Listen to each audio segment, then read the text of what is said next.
Hello guys, welcome to my first video. I-share ko lang sa inyo kung anong klaseng ibon ang aking na-rescue or napulot nung nakaraang gabi. Ito po ay di ko po alam ang pangalan nito o anong tawag dito. Pinost ko lang sa reel, mayroong nagkomento. Shoutout pala sa parinti ko nga taga Iloilo na naghambal nga isa kadaptak ini sa kadaplak na nakita ko. Tapos search ko sa iba't ibang video. Ito pala isang matalinghagang ibon ang ating naalagaan or kusang lumapit sa atin. Ito pala isang ibon na mahirap mo hanapin. Yung iba nga kahit balahibo lang makakita lang at mahawakan, pampabuinas daw na sa negosyo at sugal. Pero sa akin, ibon mismo yung lumapit at nahawakan ko at naalagaan ko ngayon. By the way guys, ating pag-uusapan ng misteryosong ibon nito sa likod ng kanyang anyo. Ito pala guys ay nangingitlog at kadalasan daw sa kanyang itlog ay nagiging bato at ito'y nagiging mutya raw. Pero sa akin hindi pa nangitlog, iti pa lang. hinihintay pa natin na magitlog pero hindi pa, iti pa lang yung lumalabas. Ito daw guys ay may iniluluwal na yung itlog niya po guys ay nagiging bato na ginagawang mutya. Makikinig siya guys oh.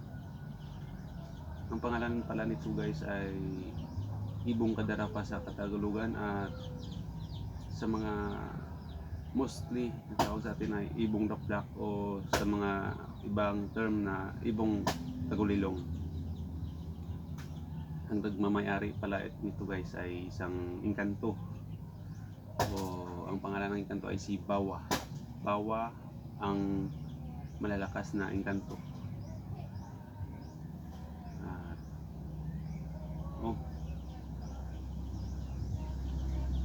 Tingin din siya guys oh.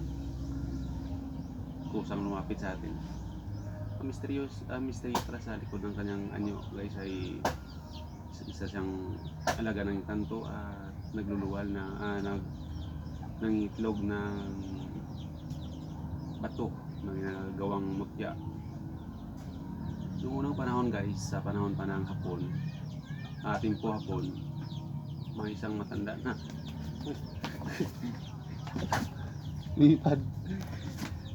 lumipad sa guys.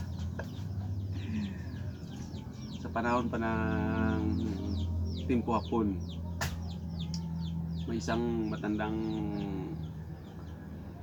lalaki na galing sa kanyang sakahan, nakapulot ng itlog. O bago pa man siya nakapulot, may dumaan na ibon sa kanya. Itong ibong dakdak. At nakita niya na nangitlog ng bato, nila niya umuwi sa kanila. Doon pinakita niya sa isang albularyo at sinabi ng albularyo na isa itong mahiwaga, isang mutya ito na kapag inalot mo ng itim na tila at lagay mo sa iyong bunganga, magiging invisible at malakas ka. Kaya iyon, nagkataon na yung Hapon lumulusob, lahat ng mga sundalong Pilipino ay namatay.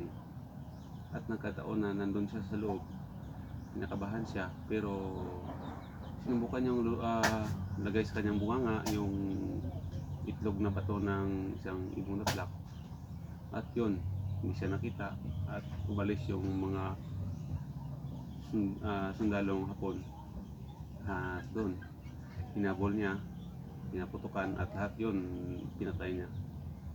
At hindi siya na kasukat-sukat man o nahirapan sa kanyang paghabol dahil isa siyang malakas na tao dahil nandun ang isang mutya na kanyang nilunok.